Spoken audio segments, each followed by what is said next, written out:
actually by disposition I was the orderly person. And then I saw my fingers on the program and I thought, oh, that's the juxtaposition. So, and in that spirit, I thought, well, I can't possibly do a PowerPoint presentation, because how do you kill the question of spontaneity? And so you've got a PowerPoint with one visual. I think maybe there are two. And you need to read them. They were produced in a sense as my own prompt. And they're very much, what I'm doing now is an intervention in the sense that this is not a paper. It's not based on research. And it's a reflection, and one I actually found quite slightly tricky in some senses. But what I've done is to try and cast it back to some work that we have done. And what I'm suggesting, and we'll see where this leads in juxtaposition with others, is that there is brackets limited value in this idea of urban spontaneity as an element of a wider framing of the good city. And I do that in the context of an idea of a translational bridge, which is something that I've written about, and I'll tell you about in a second, which is really the mechanisms that we might use to link effectively theoretical ideas, conceptual modes of operating, those methods which turn into practice. And this idea of translational research, and is Kazim here? I think I just saw him somewhere. They will be more familiar, I think, to people who come out of the medical tradition. Is not an idea that's necessarily used in social sciences very actively. But this is, in fact, something we've almost been embarrassed to engage, is this idea of an explicitly impact-oriented research. In other words, the very idea of right from the research conception and design, its execution, its application, its reflection, its take-up, is an integral part of the research process. And we sort of understand that when you're thinking about things like, how do you design a new heart valve? And it kind of makes sense, but we haven't thought about it in the context of how do you think about a city and the modes that you would need there. And so what I like about that concept, in which we've written about as a useful mechanism for understanding the African city, is that it's an inherently political and a deeply locationally embedded idea or way of thinking. Okay? Which does not mean that it is anti-theoretical. Okay? In other words, just the fact that something is going to be used doesn't mean there's no normative position. In fact, what it means is that you surface the normative position more explicitly. And understand in much greater detail, in fact, what those ideas, and interestingly, you'll see the word mechanism popping up here, in relation to what is there. So, in that context then, what I wanted to do was just to start off by saying, well, how do I understand urban spontaneity? This is an attempt at a kind of research problem statement, if you like. And for me, spontaneity is a deliberative, if not a summative, attribute. Okay? That entails creating the effective preconditions for positive catalytic action beyond that directly designed or supported by the state or any other formal city leaders. Okay? It's a bit like in my imagination, it's what you do when you're organizing a dinner party. You really hope it's going to be spontaneous, but you absolutely, to get to that, have to ensure that you've put the roast into the oven the right amount of time beforehand, and that you've got an oven that's going to work. Okay? So that's what I mean by those preconditions. But you can't control what happens once everybody's in the room and the events then unfold. So it's not possible to design for or to anticipate spontaneity, and you certainly can't control it. Okay? But I think it is actually an extremely useful ingredient in thinking then about, and we'll go to how this links to ideas of informality and innovation. And I've had quite a lot to do recently with some people out of the urban risk community.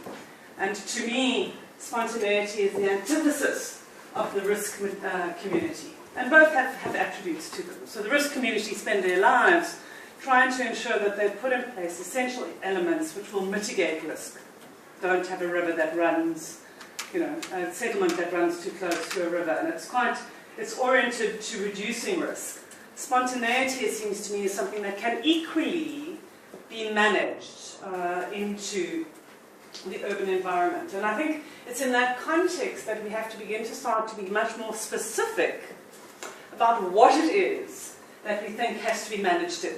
Do you have to put the oven on? Do you have to buy drinks? Yes, yes. Well, what are the equivalents in the urban context? And it seems to me that the one thing, and perhaps you talked a little bit about this yesterday, is this question of having some institutional flexibility and adaptability, okay, that you can change things as circumstances change. So the design of government itself is something that one needs to be thinking about. Personally, I think democracy is really important. It's messy, difficult, but it really is an imperative to achieving the kind of spontaneity, to the shift in political positions, the adaptation of ideas, to the reorientation of normative values. You can't do that, I don't believe, easily without a democratic process. But then I think that there's some quite more, there are some harder things, some material attributes which we might want to talk about. And I think, Malik, this is the bit of me you'll recognize as the bit that should have been in the orderly city community. The bit that says, actually, there are some non-negotiables on what a state or a state substitute, I prefer a democratic state, is able to provide. And I define those as public good investments, okay, by which I think of things like a sanitation system, the ability to turn on the tap and to get water. Personally, I think it should include some mechanisms for mediating in the urban context intergenerational value capture. In other words, some form of inheritance tax, property tax, any number of those kinds of attributes. Things, in other words, which prevent spontaneity for huge proportions. And this is resonating, I think, a little bit with the stuff that Monique was talking about earlier. The preconditions for safety that mean that women, for example, can be spontaneous and can go out at night in a group of women or on their own. That, for me, is an element of spontaneity, and it's not one that can be achieved without some preconditions. So urban design is crucial. Health and well-being, the ability to walk, the ability to have a long and healthy life is a critical element of that spontaneity. And I would tie that in a kind of social democratic sense to some idea of social protection. So that's what I'm thinking about, and you'll see how this comes to these ideas in informality and innovation in a section. Okay, there's a hole in the floor. That's my squeaking. It's Oxford, so there's a hole in the floor. Okay, so if that's a good idea, and this overall theoretical sort of, if it is indeed a theoretical idea of the good city is useful, and the idea of translational research helps us to get to that, the tricky part is, and it does seem to me that as I already indicated, that there is a good and positive link, just as there is the idea of the right to the city or the good city or any of those sorts of things. The problem is when we look at what has actually happened, when people have done research or they've instituted the kinds of projects that Parks was talking about yesterday, actually they've tended to frame those in terms of either innovation, okay, smart city innovation, for example, BRT, those sorts of things, or they've framed them in terms of informality. Sometimes positively, and I'm hoping Malik picks up on that, and quite often pejoratively, and his work is precisely to disrupt that negative framing of that idea of informality. So we don't typically hear about the spontaneous city, but we do hear about informality a lot. And we do hear about innovation a lot. Okay? So, and what the urban transformation team, I think, have very soberly reminded us is that there's a kind of, don't you like my spelling? This was done for me, not for the PowerPoint. And it clearly hasn't spell checked. But there's a kind of a schizophrenic reality here between the kind of innovation end and the informality end, where what we get is a kind of a Janus face, if you like, where on On the one hand, innovation is a term that applies to the global north. It's what rich people do, it's what companies do. Informality is what poor people in poor countries do in order to be creative and good and all of those kinds of things. And as a result, most of us say, oh no, that's a terrible idea and we probably shouldn't do that. I wanted to just counter that on the basis of what I've been saying and why I spent so much time putting forward this idea of the spontaneous city in the way that I did, is that I think that there's another interpretation which has equally got a normative base to it, which is where we see innovation as the effective creation by government of those enabling conditions for all stakeholders to shape a dynamic urban system. Informality is the burden that is generated by the absence of those same enabling conditions. In other words, what I want to try and provoke us to do here is, I think, particularly amongst those of us who would position on the left or the centre left, there's a tendency to have a knee-jerk reaction which sees things like innovation as bad and informality as good. And actually, you can frame those two concepts exactly the same way and actually come up with a reverse interpretation. And why I think that that's important for us in this discussion, Michael, in terms of this provocation, is that what I think it reveals about those concepts of informality and innovation is that they don't travel well across time, they don't travel well across space.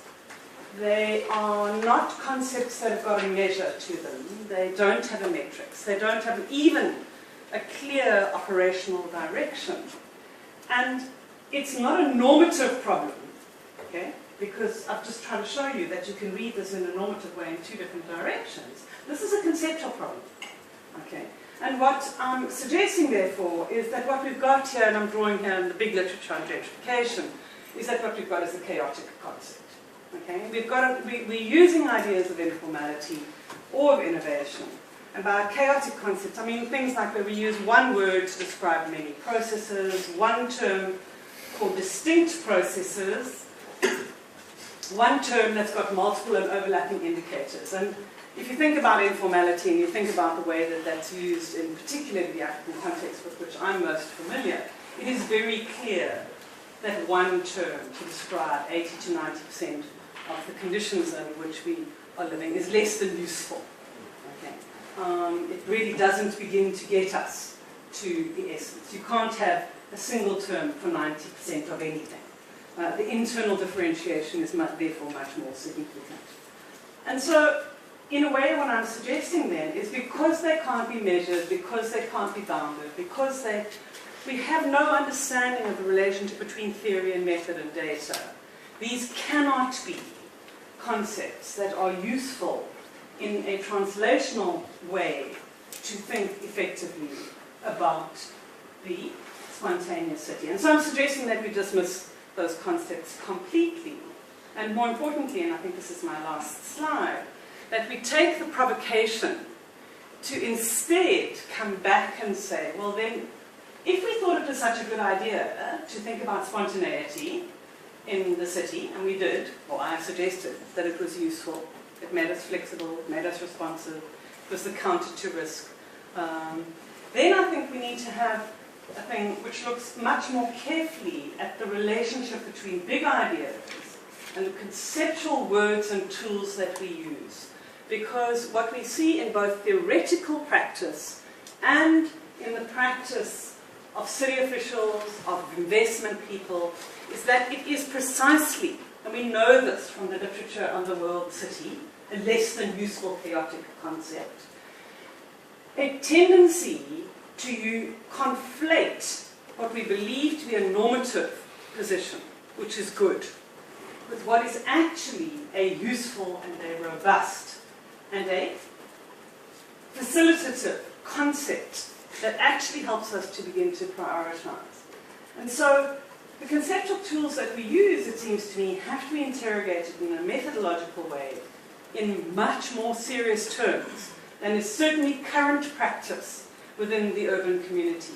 And as we begin to engage with each other across our disciplines, that rigorous interrogation has to be much, much more explicit. Gives me the willies, because I hate the idea of having to be explicit about my method and having a section on method, but it does seem to me that we have slipped very, very far to the point of being immoral in what it is that we are doing. And so, if we are going to be much more fixed or secure in what we say, we can also therefore be much more articulate about what it is that we actually are demanding as the basis for our spontaneous party of the city. What is it that we actually need to do? What does it mean to turn on the oven for the urban party? And it's that context that I wanted to leave you with.